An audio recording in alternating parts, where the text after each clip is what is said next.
Hey everybody, and welcome back. So, hi, how are you? How is everyone? How have you been doing since we last spoke? I hope well. So I figured that I would just start this video by describing how my afternoon went. How did your afternoon go? Thanks for asking. I was penetrated by a prick and squirted inside of. That's right, I got my booster this afternoon. I'm not gonna lie, it's pretty sore. My arm is kind of killing me. It honestly kind of feels like somebody stabbed me in the arm and fucked the wound.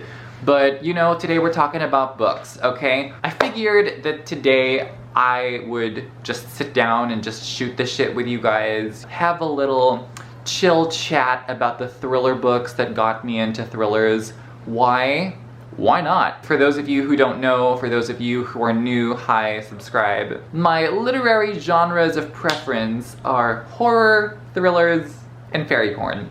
Okay, pretty much sums me up as a person. So yeah, I wasn't always a thriller fan. I'm talking about 6 years ago. Yeah, I would never read thrillers. Believe it or not, and some of you might find this shocking, my genre of preference was young adult contemporary. Yeah, I know. I was John Green's bitch. I miss you, John. What's up? Oh my goodness, how times have changed. So, I'm gonna tell you about how I got into the genre and what the first thrillers I read were. We're talking about 6 years ago, around 2016. And yeah, this is gonna be new for us. This is gonna be unventured territory for many of us. So yeah, seatbelts, okay? So the first book I'm gonna show you guys is the book that got me into thrillers in the first place. And that book is The Girl on the Train by Paula Hawkins. Yes, this is the cute little mass market paperback. And let me just explain, okay? I know a lot of you who are watching this and who've read many thrillers are gonna be like, bitch, that book is so lame, that book is so pedestrian, you can do so much better than that. Sure, this was like the freaking first adult thriller I had ever read, circa 2015. I was a young child, literally. And the reason I read this book was because I distinctly remember being on Facebook and I was scrolling and I came across the trailer of this book, the film of this with Emily Blunt, and who else is in the film besides Emily Blunt? Who cares? Nobody, for all we know. Oh my goodness, whatever. Oh shit, no, Rebecca Ferguson! Rebecca Ferguson! The bitch who played the mom in Dune and the other bitch in Mission Impossible. Damn, that blonde hair did not suit her.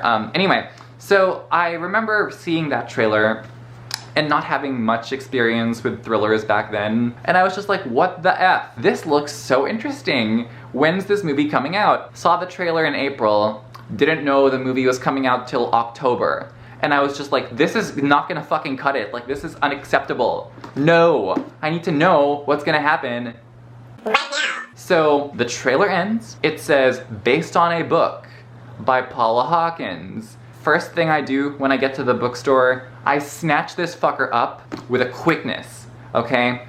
And I read it, okay? Literally, the universe hates me. The dogs are fucking barking again. Okay. I beg them to stop, they bark louder. Literally a metaphor for my life. Sorry about the dogs. Okay, one is literally howling. This is literally, okay. I need to know which ancestor I pissed off so I can shit on their grave, because literally these dogs won't shut the f.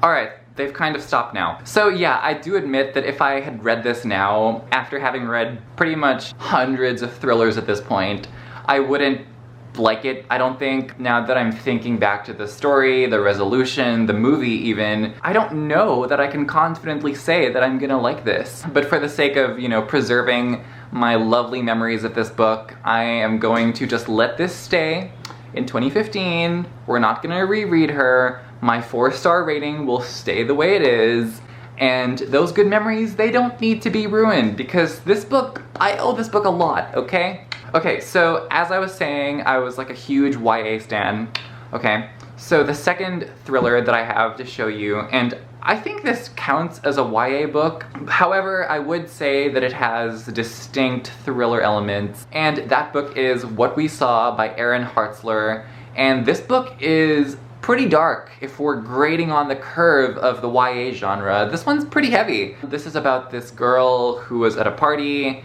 and shit went down in the party, and it ended up with one other girl at the party suing 4 men over there. I think I read this book around the time that the whole Time's Up and Me Too movements were happening, when they were in full swing, and I'm really glad that I did, because this story does have so many messages that relate to both of those movements.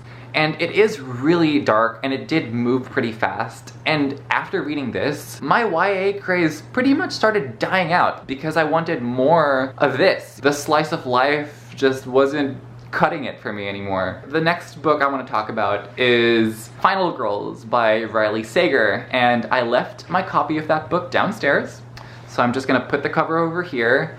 And I loved this book. I know that a lot of people say it's overhyped, that yada yada yada, Riley Sager is generic, and obviously I'm not gonna argue against that. Live your truth. If that's what you think, go forth. But yeah, this was like the first book I read that had like a dual timeline. The events were like slowly meeting up together toward the end and the finale, and I found it so unpredictable. I didn't have much to compare it to. The red cover was beautiful, and it was super fast-paced, super thrilling, super intense, and just the whole slasher, mystery, campground, just so much fun. But yeah, I mean, I do have very fond memories with this book, and it did serve its purpose, and I do love it as of now. Jury's still out for if I do still love it after a reread, but again, I think that one I'm just gonna leave in 2016 and just move on with life, okay?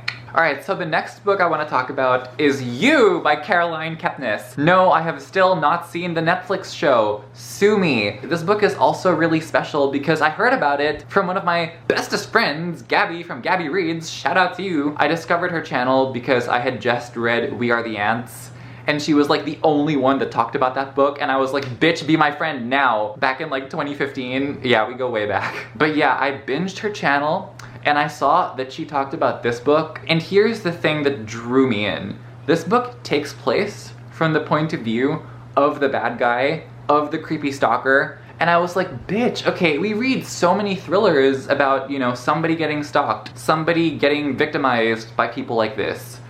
But wouldn't it be so much darker and scarier if it took place from the point of view of the creepy guy? And I was like, I need to read this book. And I did. And I did love it. I mean, I don't know if I'd love it now. So another one I want to give immense credit to is the manga series Monster by Naoki Urasawa. And I'm talking about both the manga and the anime because, like, bitch, this is the shit. This series has my favorite villain ever in every TV show, movie, book, everything. My favorite villain of all time is the one in this book. Bitch. Monster. Naoki Urasawa. This book. Memorize it. Absorb it. I honestly feel like I don't even want to tell you guys what the story is about, because this is one that I think you need to go in fresh. Okay, but the basics. What are the basics? We follow this surgeon named Kenzo Tenma, and one night he has to decide whether or not he's gonna perform surgery on one person or another person, and he is the only one in the hospital that can perform that surgery. So essentially he is, you know, playing the role of God. He is choosing which person he's gonna save and which person could potentially die. And the choice he makes has massive consequences that haunt him for the rest of his life. Okay? Bitch. Girl. Listen. If you're somebody who's never read manga before or has never watched anime before and want to watch something that is like a serious, searing crime drama that gets really dark and has so many plot twists, make this happen. Another one I want to give credit to is Intensity by Dean Koontz. I think this is the first time I read a thriller where the whole thing took place in one night. And yeah, the title does live up to the hype. This was pretty freaking intense. This one was like, whoa, damn. Another one I definitely want to talk about, despite its stellar reputation, is The Woman in the Window by A.J. Finn. So I was like interested in thrillers at this point, but I hadn't, you know, fully hopped on the thriller train. Honestly, I read this because I was told that Amy Adams was gonna be in the movie, and that it was from the same director as Pride and Prejudice, the Keira Knightley one. And I was like, whoa, with a director that big and a cast like that, like Gary Oldman, Julianne Moore, literally the people in front of and behind the camera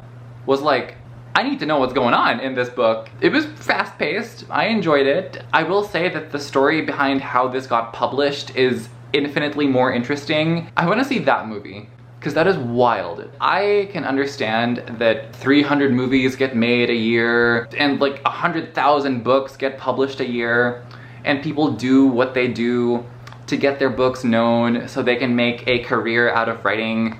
But the things that AJ Finn did to get this fucking book that's honestly pretty pedestrian published is wild. It's freaking wild. Also, this book was 50% off, so it was meant to be, okay? Okay, it was destiny. So these last 3 books are the ones that really sealed the deal for me and made me a die-hard thriller fan. So the first one I'm gonna talk about is The Kind Worth Killing by Peter Swanson, and this is a retelling of Strangers on a Train, the Alfred Hitchcock film that was in itself an adaptation of the Patricia Highsmith novel.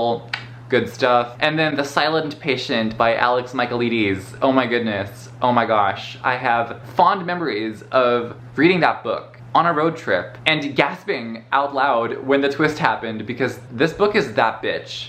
Okay? If you haven't been spoiled as to what the twist was, what are you waiting for? Seriously, check it out. And the last one I want to talk about is the one that really cemented my resolve to be like a die-hard thriller fan, and that is Pretty Girls by Karen Slaughter. Every single time this book was discussed in a wrap-up or in a booktube video I was watching, it was described as one of the most dark and disturbing things that the reviewer had ever read.